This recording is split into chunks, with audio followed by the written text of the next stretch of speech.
고린도전서 1장 18절로 25절의 말씀 한 절씩 교독하시고 마지막 절을 합독하시겠습니다. 십자가의 도가 멸망하는 자들에게는 미련한 것이요 구원을 받는 우리에게는 하나님의 능력이라. 기록된 바 내가 지은 자들의 지혜를 멸하고 평명한 자들의 총명을 폐하리라 하였으니, 지혜 있는 자가 어디 있느냐, 선비가 어디 있느냐, 이 시대의 변론가가 어디 있느냐. 하나님께서 이 세상의 지혜를 미련하게 하신 것이 아니냐. 하나님의 지혜에 있어서는 이 세상이 자기 지혜로 하나님을 알지 못하므로 하나님께서 전도에 미련한 것으로 믿는 자들을 구원하시기를 기뻐하셨도다. 유대인은 표적을 구하고 헬라인은 지혜를 찾으나 우리는 십자가에 못 박힌 그리스도를 전하니 유대인에게는 거리끼는 것이요 이방인에게는 미련한 것이로되 오직 부르심을 받은 자들에게는 유대인이나 헬라인이나 그리스도는 하나님의 능력이요 하나님의 지혜니라. 하나님의 어리석음이 사람보다 지혜롭고 하나님의 약하심이 사람보다 강하니라. 아멘. 여러분, 사도 바울이 고린도 지역을 개척하기 직전에 복음을 증거했던 도시 이름 여러분 혹시 기억하시나요? 바로 아테네라는 곳입니다. 우리 이 아테네라고 하는 이름은 그 도시의 수호신인 아테나에서 나온 것이라고 합니다. 이 아테나는 누굴까요? 이 그리스 최고의 신 제우스의 딸입니다. 지혜의 신이라고 하죠. 우리 아테네는 이 여신 아테나를 섬기는 신전이 있었는데 그 신전 이름이 그 유명한 파르테논 신전입니다.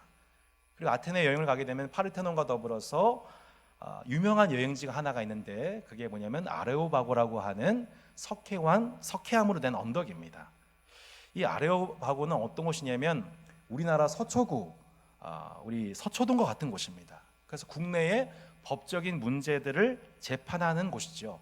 실제로 사도행전 17장을 보면 사도 바울이 아레오바고에서 당시 헬라의 철학자들, 우리 스토아 학파들과 혹은 또 에피쿠로스 학파 등 헬라 철학자들의 요청으로 바로 이 아레오바고에서 복음을 전하는 장면이 나옵니다.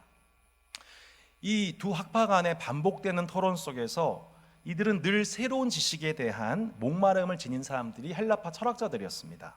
당시 기독교의 복음 자체가 태동된 지 얼마 되지 않았잖아요. 그래서 이 기독교의 복음 자체가 당시에는 새로운 유튜브 콘텐츠와 같은 거였어요. 신선하다, 한번 들어보자.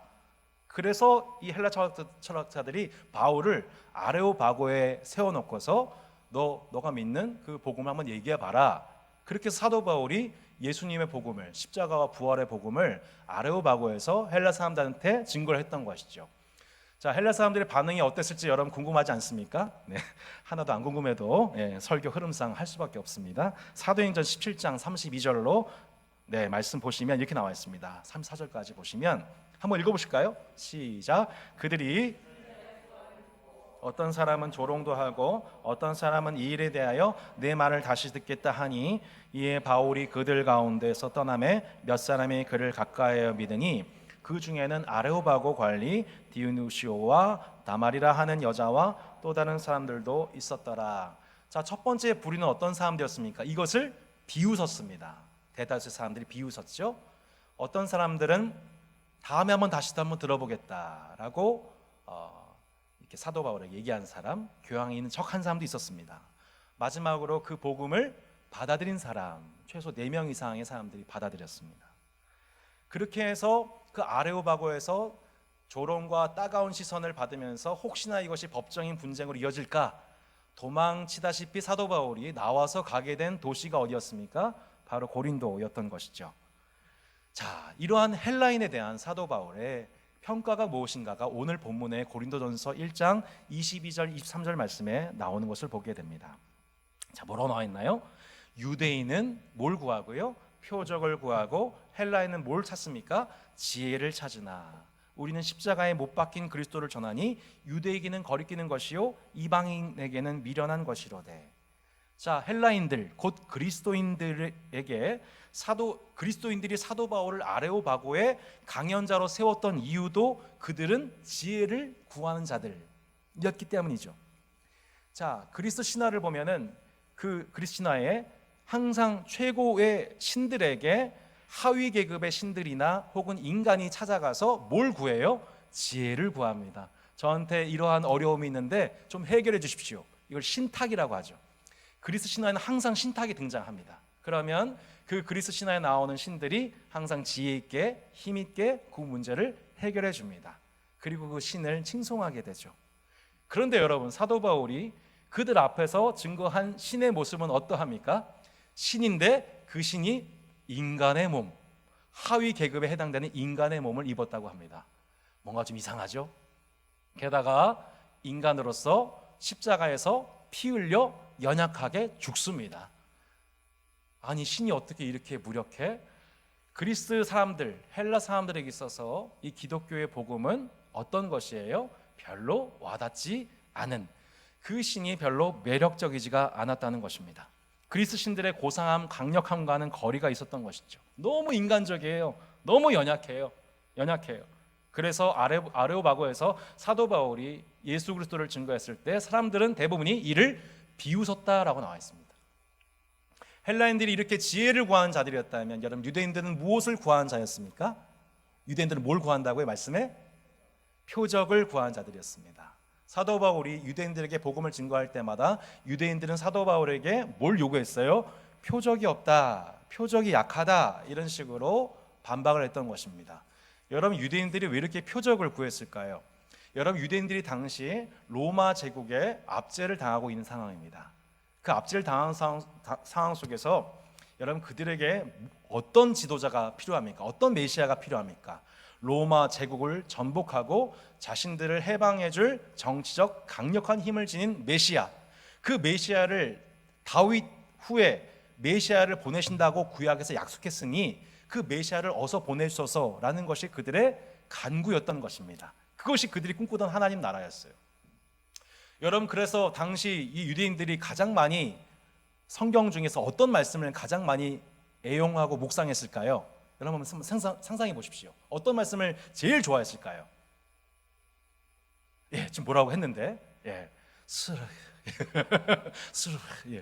해석이 안 됩니다. 여러분, 출애굽기였을 것입니다. 왜요? 압제당하고 있는, 애굽으로부터 압제당하고 있는 이스라엘 백성들을 구원하신 이야기가 뭐예요? 출애굽기지 않습니까?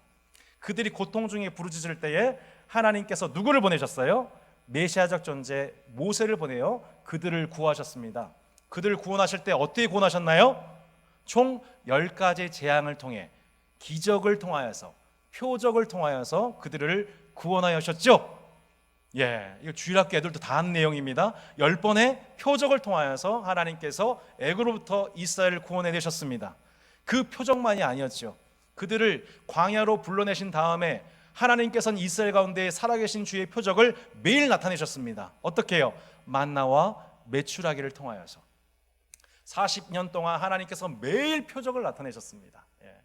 이때만큼 드라마틱하게 하나님의 표적을 경험했던 적이 없었죠. 그래서 유대인들은 하나님에 대한 증거로서 그들은 표적을, 기적을 구하는 자들이 바로 유대인들이었던 것입니다. 근데 그 유대인들에게 사도 바울이 복음을 증거합니다. 어떤 복음을 증거합니까?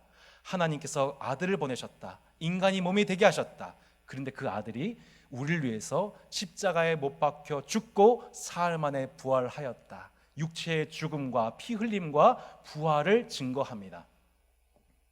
매우 유대인들 입장에서는 별로 기대한 바가 아니었습니다.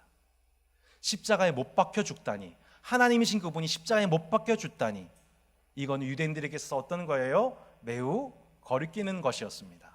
그들에게는 그것이 표적으로 보이지가 전혀 아니었습니다. 여러분, 왜 유대인들 입장에서는 이 십자가의 복음이, 예수님의 십자가 죽음이 거리끼는 것이었을까요? 신명기 말씀 때문에 그렇습니다. 같이 한번 읽어볼까요? PPT 한번 보시기 바랍니다. 시작. 사람이 만일 죽을 죄를 범함으로 내가 그를 죽여 나무 위에 달거든 그 시체를 나무 위에 밤새도록 두지 말고 그날에 장사하여 내 하나님 여호와께서 내게 기업으로 주시는 땅을 더럽히지 말라. 나무에 달린 자는 하나님께 저주를 받았음이니라. 하나님께 저주받은 자의 표식이 당시 뭐예요? 십자가 처형이에요. 나무에 달린 자는 어떤 사람이에요? 하나님께 저주받은 자예요. 그런데 기독교의 복음에서 말하는 예수님이 어떤 일 당합니까? 나무에 달려 죽습니다. 나무에 달려 죽은 그를 바라보고 당시 유대인들은 하나님께 저주받은 자가 틀림없어라고 해석했을 것입니다. 그래요, 당시 헬라인들에게나 유대인들에게나 예수 그리스도의 십자가 복음은 그렇게 매력적이지도 달갑지도 않은 이야기였습니다. 그런데 그러한 헬라인들 중에서, 그러한 유대인들 중에서 십자가의 복음이 증거된 사람들이 있었습니다. 아까 말씀 후반절에 세 부류 중에 마지막 사람들에 해당되는 사람들이 그 사람들이었죠. 고린도전서 1장 24절 사도 바울이 이 얘기를 하고 있는 것입니다. 같이 한번 읽어보겠습니다. 시작. 오직 부르심을 받은 자들에게는 유대인이나 헬라인이나 그리스도는 하나님의 능력이요 하나님의 지혜니라. 할렐루야. 실제로 바울의 전도에 대해서 비웃었던 헬라인 사람들만 있었던 것이 아닙니다. 나중에 다시 한번 물어볼게 라고 문의했던 사람만 있었던 것이 아니라 몇 사람이 그를 가까이하여 믿으니 그 중에는 아레오바고 관리 디오니시오와 다말이라 하는 여자와 또 다른 사람들도 있었더라. 최소 4명 이상의 헬라권 사람들이 부르심을 받아 예수 그리스도를 자신의 구주로 영접한 이들이 있었다고 성경은 분명하게 증언하고 있는 것입니다. 아레오바고 관리도 있었다고 해요. 일반적으로 지혜를 구하는 민족이었지만 헬라인들 중에서 십자가가 나의 능력이고 나를 구원하신 하나님의 지혜고 하나님의 능력이 맞다 라고 인정한 사람들이 있었다라고 말씀하고 있습니다. 우리 첫 번째 설교 고린도 교회 이야기 때 살펴봤지만 고린도 지역의 유대인들, 유력한 사람들 중에서 예수 그리스도가 나를 구원하시는 하나님의 지혜요 하나님의 능력이 맞다라고 고백하며 세례를 받은 사람들이 있었습니다. 여러분 누구였습니까? 유대교 출신 회당장 출신 그리스보와 소스테네 그리고 온 집안 사람들이 유대인 출신, 표적을 구하는 유대인들이었지만 그들이 유대교를 버리고 회심하여 기독인이 되었던 사건을 우린 이미 보았습니다. 고린도 교회 안에는 그렇게 계층을 넘어서 로마인이나 헬라인이나 유대인이나 주 안에서 한 가족된 여러 회심자들이 모인 공동체였습니다. 여러분 유대인 헬라인 뿐이었을까요? 당시 지배 계급에 해당되어지는 지배 계층에 해당되어지는 로마인들도 마찬가지였습니다. 자, 우리 빌립보서 1장 12절로 13절 말씀 한번 PPT 보시고 읽어보실까요? 같이 한번 읽어보겠습니다. 시작. 형제들아, 내가 당한 일이 도리어 복음 전파에 진전이 된 줄을 너희가 알기를 원하노라. 이러므로 나의 매임이 그리스도 안에서 모든 시위대 안과 그 밖의 모든 사람에게 나타났으니. 사도 바울이 로마에서 1차 수감 생활하고 수감된 연금 생활, 곧 감옥에 갇힌 정황 속에서 사도 바울이 도리어 그를 아침과 오후와 밤으로 새벽으로 나눠서 3교대하여서 경비하던 로마 황제의 친위대들에게 오히려 복음이 전파되었다. 로마 황제를 최측근에서 보살피는 그 로마 황제의 친위대들에게 복음이 증거되기 시작했다. 여러분 당시 그 감옥 죄수들을 관리하던 로마 군인들이 한 기록에 따르면 약 9,000명 된다고 합니다. 9,000명. 그러니까 얼마나 관리하는 사람들이 많았겠어요? 사도 바울이 그 9,000명에게 직간접적으로 복음을 증거하는 데 있어서 놀랍게도 사도 바울의 감옥 생활이 복을 받았다. 로마인들에게 복음을 증거하는 최고의 기회가 되었다. 이렇게 헬라인이나 유대인이나 로마인이나 당시 고린도 세계에 계층화되어 있던 이 세속의 질서를 뛰어넘어 복음 전파는 오직 부르심을 입은 자들에게는 그리스도는 하나님의 지혜요 하나님의 능력이라는 것이 그 지역 가운데 나타났던 것입니다. 여러분 2020년을 살아가는 이 시대에 새로운 인류, 새로운 인종이 출현하였습니다. 여러분 이른바 코로나 사피엔스, 사회적 거리두기를 일상화하는 새로운 인종이 출현했다 라고 해서 만들어진 조호, 요즘 유행하는 코로나 사피엔스라는 단어입니다. 최용 간사님이 말씀해 주셨는데 이게 사실 언어적으로 봤었을 때는 적절한 표현이 아니에요. 그러니까 코로나 바이러스 시대의 인류, 그러면 호모 코로나, 호모 코로니안 이렇게 하면은 신조어가 적절할 것 같은데 이 사피엔스라는 단어를 사용을 했습니다. 근데 사실은 이게 과정이 있었더라고요. 코로나 사피엔스라는 말이 최근에 유행하기 전에 그 영국의 이코노미스트의 포노 사피엔스라고 하는 그런 신조어가 몇 년 전에 만들어졌습니다. 포노 사피엔스. 포노 사피엔스가 뭘까요? 핸드폰, 스마트폰이 인간의 인류의 신체의 일부가 된 종족. 그래서 핸드폰 없이는, 스마트폰 없이는 생활 자체가 안 되는 신인류, 이거를 포노 사피엔스라고 합니다. 근데 이 단어를 새롭게 응용을 해가지고 코로나 사피엔스라고 이렇게 명명을 한 것이죠. 여러분, 한국의 스마트폰 사용 인구가 4,300만 명입니다. 평균 3시간 이상을 사용합니다. 스마트폰 사용이 거의 우리의 신체화된 사회, 또 거기에다가 사회적 거리두기가 일상과 문화가 되어가는 사회, 이러한 새로운 인류, 새로운 인종이 출현했다라는 것이 요즘 학자들의 공언입니다. 포스트 코로나 사회에 대한 사회와 교회의 많은 토론과 포럼과 관련 지식들이 쏟아져 나오고 있습니다. 제가 이 부분에 대해서 무슨 전문가도 아니고 전문가로서 말씀드린 것이 아니라 오늘 해당 본문과 관련되어서 우리가 묵상해야 할 메시지에 집중해 보고 싶습니다. 오늘 본문과 또 현 시대 속에서 제가 던지고 싶은 질문은 이것입니다. 만일 사도 바울이 지금 코로나 사피엔스 시대에 태어났더라면 사도 바울은 어떻게 복음을 전했을까? 사도 바울이 지금 이 땅에 있다면, 한국 사회에 있다면 사도 바울은 뭐 하고 있을까? 여러분, 이 질문과 함께 나머지 설교를 이어가려고 합니다. 사도행전 13장을 보면 사도 바울이 안디옥 교회의 영적 지도자로 처음 서게 됩니다. 바울이 바나바와 더불어서 성령의 보내심을 받아서 세계 선교를 시작하게 돼요.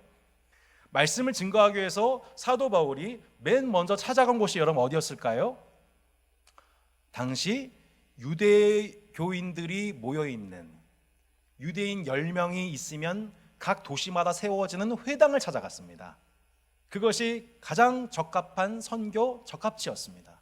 그들에게 복음을 증거했더니 유대인들 중에서 사도 바울을 따르는 사람들이 생깁니다.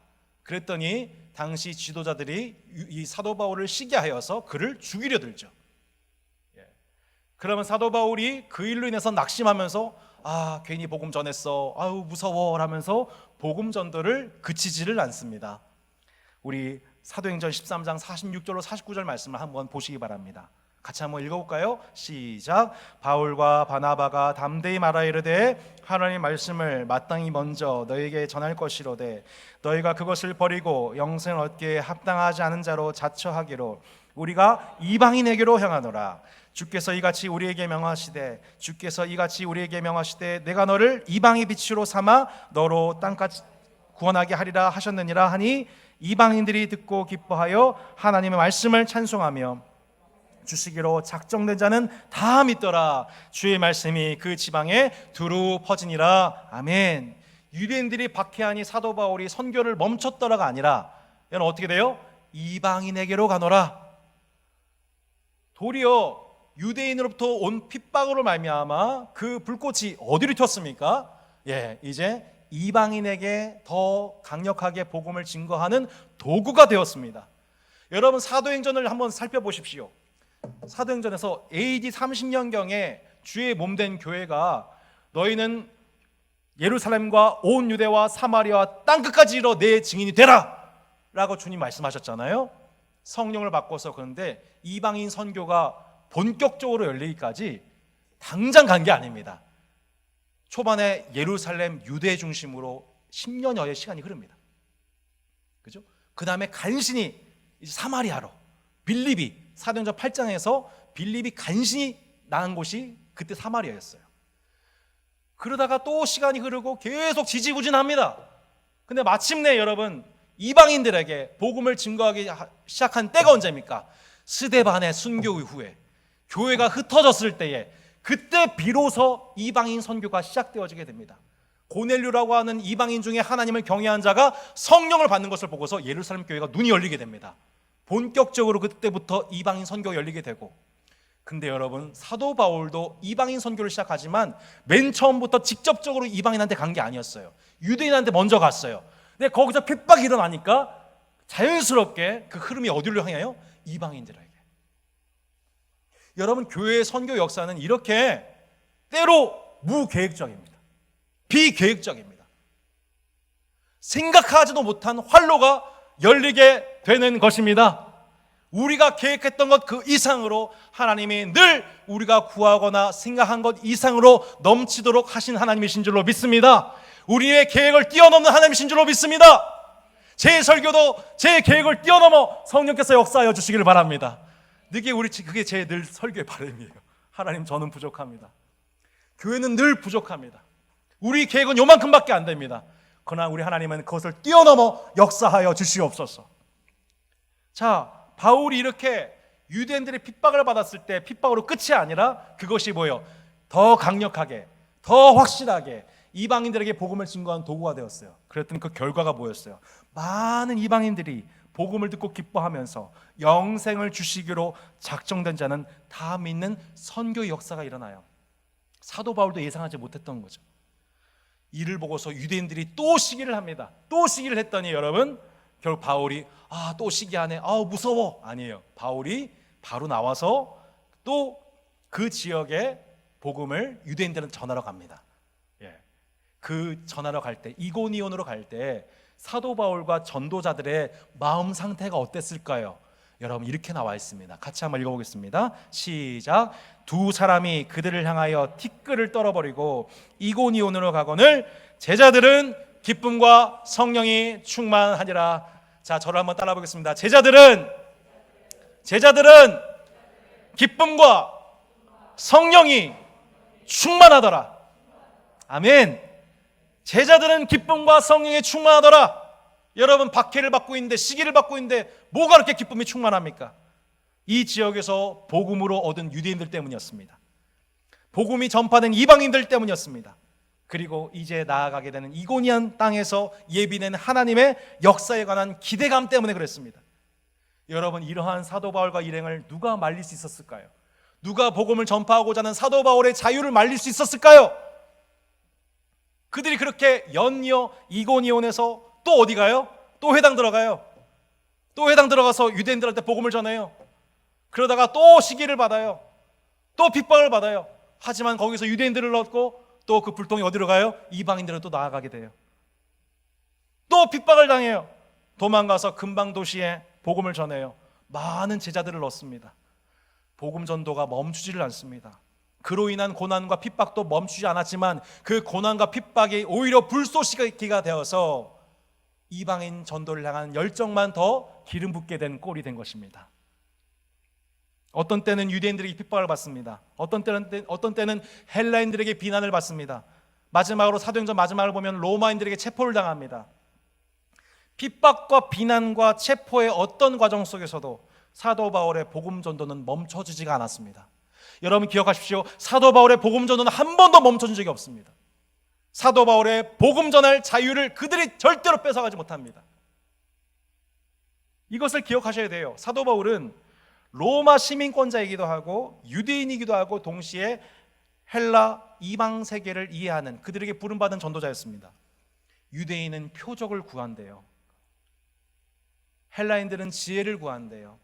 여러분, 로마 시민권자는 뭘 구했을까요? 로마 시민권을 자랑했을 거예요. 사도 바울 이거 다 알고 있어요.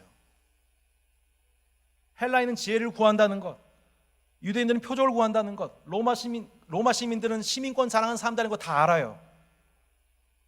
그러면 유대인들은 표적을 구하는 자들이니까 십자가는 그렇게 매력적이지 않을 거야. 이방인들은 지혜를 구하는 자니 이건 그렇게 지혜롭지 않을 거야. 로마 시민권자들은 로마 시민권을 자랑하고 있으니 천국 시민권을 갖지 못할 거야 라고 사도 바울이 한 번도 편견을 가진 적이 없습니다. 그 문화에 대한 이해로 말미암아 복음 전도를 멈춘 적이 한 번도 없습니다. 우리는 늘 변명하죠. 유대인들은 표적을 구할 거야. 헬라인은 지혜를 구할 거야. 로마 시민권자들은 시민권을 자랑할 거야. 우리는 그렇게 지혜롭지 못한 것 같아. 우리는 그렇게 자랑스럽지 못한 것 같아. 우리는 그렇게 강력하지 못한 것 같아. 복음 전도를 멈출 99가지 이유를 동원합니다. 그러나 헬라인이나 유대인이나 로마인들이나 오직 하나님께 부르심을 입은 자들에게 예수 그리스도의 십자가는 하나님의 지혜요 하나님의 능력인 줄로 믿습니다. 그 하나님의 지혜와 능력이 저와 여러분 가운데 이미 임한 줄로 믿습니다. 그래서 우리가 이 자리에 모여서 주를 예배하고 있지 않습니까? 사랑하는 성도 여러분, 우리는 믿는 거예요. 뭘 믿는 거예요? 코로나 사피엔스, 호모 사피엔스라고 하는 새로운 인류, 새로운 인종이 출현했다. 시대가 바뀌었다. 사회적 거리두기를 일상화하는 시대가 열렸다. 이제는 공공장소에 교회에 많은 사람들이 모이지 않을 것이다. 스마트폰이 신체의 일부이다. 일부가 되었다. 이제 이거 없으면 아무것도 못한다라고 하는 인종 가운데서도, 그 변화한 시대 속에서도 변하지 않게, 영원토록 변하지 않으며 지금도 하나님의 지혜로서 하나님의 능력으로서 역사하는 복음은 예수 그리스도의 십자가 복음인 것입니다. 여러분, 코로나 시대에 교회가 잊지 말아야 될 사명이 이겁니다. 질병관리본부의 지침대로 방역하는 거 정말 중요하죠. 하지만 교회가 그 수준에만 머물러 있으면 절대 안 됩니다. 여러분, 주일학교 모임을 갖기 어려우니까 이번 여름 성경학교는 어쩔 수 없이 못하겠구나, 그 생각에 머물러 있어서는 안 됩니다. 스마트폰 안 사주는 것이 능사가 아니라 아이들이 그 스마트폰을 가지고 포노 사피엔스들에게 복음과 사랑을 전하는 도구로 활용할 수 있도록 그들을 가르치고 격려하는 것이 우리의 사명인 줄로 믿습니다. 스마트폰 좀 절제하자, 눈 나빠져, 머리 나빠져, 절제시키고 잔소리하는 수준에 머물러서 안 된다는 거예요. 어떻게 이 신인류에게, 신세대들에게 예수 그리스도의 십자가 복음과 사랑의 문화를 전파할 것인가를, 이것을 위해서 기도하고 연구하고 묵상하는 여러분, 이번 여름이 되기를 진심으로 소망합니다. 포스트 코로나 시대의 교회에 관한 여러 포럼들을 보면서 제가 5가지 정도를 목회자로서 정리해 보았습니다. 첫 번째, 스마트폰을 통해 복음과 복음적 문화를 전파해야 합니다. 두 번째, 부모가 자녀 신앙 교육의 주체로 서는 계기로서 이번 여름 성경학교를 삼아야 합니다. 세 번째, 온라인, 오프라인 모임과 교제를 적절하게 혼용하기 시작해야 됩니다. 네 번째, 건물 중심의 교회가 아니라 관계 중심의 교회로 전환해야 합니다. 마지막, 개교회주의가 아니라 교회 연합을 별개 교회로서가 아니라 지역 공공적인 교회로 전환해야 합니다. 저희 교회도 지금 엄청난 흐름 속에, 변화의 흐름 속에 있습니다. 저는 소그룹 방식의 제자훈련을 10년 동안 해왔다고 말씀드렸죠. 저도 지금 1:1 제자훈련 화상 방식으로 매주 8명을 양육하고 훈련을 하고 있습니다. 예전의 소그룹이 좋을까요? 지금의 1:1이 좋을까요? 어떨 것 같습니까, 여러분? 네, 별로 안 좋아 보이는군요. 예전에는 예전이 좋았고요, 지금은 지금이 좋습니다. 예전은 예전대로, 지금은 지금대로 복음을 전할 수 있어 좋습니다. 주님의 복음을 가르치고 전파할 수 있어 예나 지금이나 좋습니다. 중요한 것은 뭐예요? 복음이 전파되는 거예요. 복음으로 가르치는 거예요. 양육하고 성장하는 거예요. 믿지 않는 자들에게 복음이 증거되는 거예요. 그게 제일 중요한 거예요. 따스한 교회가 여러분 100년, 1000년 성장하고 생존해서 그때까지 막 30대 담임 목사 취임식하고 교회 막 3만 명, 5만 명 이런 게 중요한 게 아니라, 이 교회가 여기 세워져 있을 때에 현재 시대, 포스트 코로나 시대에 복음을 전파하는 일과 복음적 생태계에 기여하는 역할을 잘 감당하면 됩니다. 여러분, 초대교회 때 일어났던 예루살렘 교회나 세계 선교 감당했던 안디옥 교회가 여러분 지금 남아있나요? 지금 남아있나요? 그 안디옥 교회가? 아니요. 그것을 기념하는 교회가 남아있을 뿐입니다. 교회는요, 세상의 어떤 조직보다 모든 시대 속에서 계속해서 옷을 바꾸어 입는 일에 매우 자유로운 집단이었습니다. 왜요? 우리는 다른 거 다 안 남겨도 상관없어요. 우리 이렇게 막 사람들한테 부러워할 만한, 칭송받을 만한 어떤 거 안 남겨도 돼요. 근데 하나만 남기면 돼요. 그게 뭐예요? 예수 그리스도. 예수 그리스도의 복음. 예수 그리스도를 통해서 성장한 주의 제자, 또 다른 제자를 알 수 있는 그 제자, 그 한 사람 길러내면 되는 것입니다. 우리는 성경의 진리 빼고 외형적인 것은 다 바꿀 수 있어요. 중요한 것은 뭐예요? 이 복음 전도의 열정, 복음 전도의 열정, 양육의 열정, 영혼에 대한 사랑입니다. 반대와 핍박 중에서도 바울과 일행 가운데에 충만했던 성령과 기쁨의 충만함. 여러분, 지금 코로나 시대를 지나가면서 만일 우리 가운데에 그 영혼에 대한 사랑과 복음에 대한 열정과 그 기쁨이 우리 안에 사그러지고 있다면 지금 세상은 우리를 정말 비웃게 되는 것입니다. 세상 앞에 정말 우리가 비웃음 당하게 되는 것입니다. 이 상황과 관련 없이 제자들 안에 충만했던 성령과 기쁨이 여러분 따스한 교회 가운데에, 한국교회 가운데에 충만하기를 주 예수 이름으로 축원합니다. 여러분, 풍성한 삶의 기초를 하다가 1:1 양육을 받던 한 청년이 어느 날 밤 제게 문자를 보냈습니다. 목사님, 큰일 났어요. 제가 사고를 쳤어요. 깜짝 놀랐어요. 이 청년이 아직 결혼 안 한 청년인데 뭔 사고를 쳤나, 별의별 상상이 막 떠오르면서 뭐 1번 1번 막 이렇게 교통사고 뭐 이렇게 여러 가지 사고 막 밤 11시에 왜 이런 문자를 보내요 저한테. 그래서 막 별의별 묵상을 다 했습니다. 아이고 무슨 일이니, 아이고 무슨 일이니 했더니 이 자매가 이런 얘기 하는 거예요. 제가 풍성한 삶의 기초를 이렇게 시작을 했는데 이게 너무 좋아가지고 주변 사람들 알렸는데 그 주변 사람 중에 한 친구가 자기한테 연락이 왔다는 거예요. 아무개야, 나도 이 훈련 받고 싶어. 근데 너희 목사님 알지 못하니까 너가 해주면 안 돼? 라고 제안을 한 거예요. 그래서 이 자매가 뭐라고 했을까요? 왜 안 돼? 라면서 그걸 시작했다는 거예요. 근데 시작을 하고 나서 저한테 뭐라고 보낸 거예요? 목사님, 저 사고 쳤어요. 어떻게 할까요? 사고는 자기가 쳐놓고서 저한테 책임지라는 식의 문자를 보낸 거죠. 그래서 제가 뭐라고 그랬을까요? 사고는 너가 쳤으니 너가 감당해라. 이렇게 해서 마침내 그 자매가 자기한테 요청한 친구한테 1:1 양육자로 서게 되었습니다. 지난주 첫 번째 만남을 가졌어요. 할렐루야. 저는 이 풍성한 삶의 기초를 하면서 기대하는 바가 있어요. 따스한 이 사람이 훈련받아서 따스한 교회 성도 또 다른 사람을 제자 안 해도 돼요.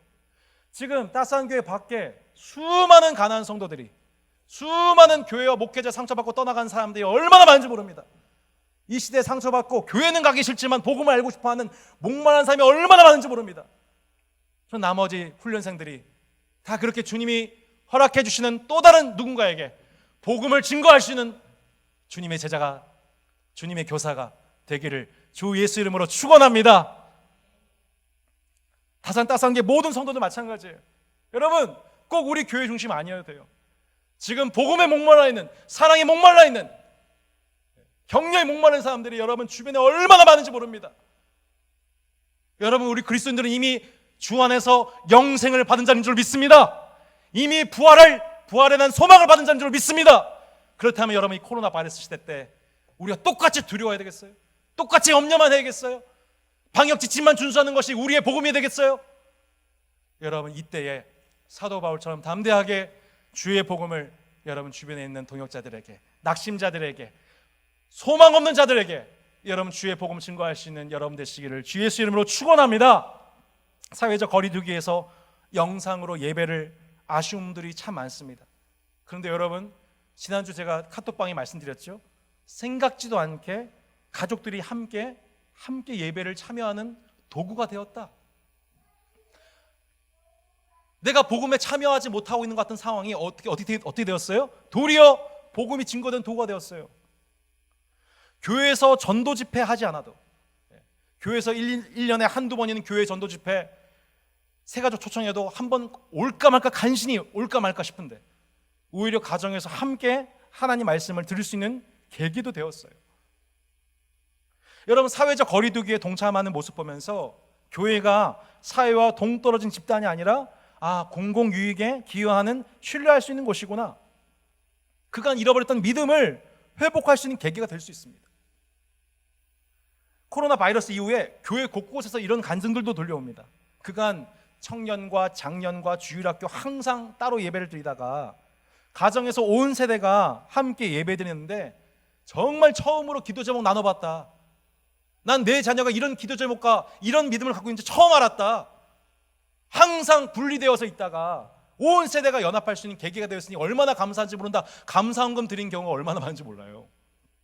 전 여러분에게 지금 감사헌금 내십시오 얘기가 아니라 모든 세대가 그렇게 주 안에서 함께 예배하고 교제하고 교통하는 그런 시간이 여러분 가정 가운데 있으신지 한번 돌아보시길 바랍니다.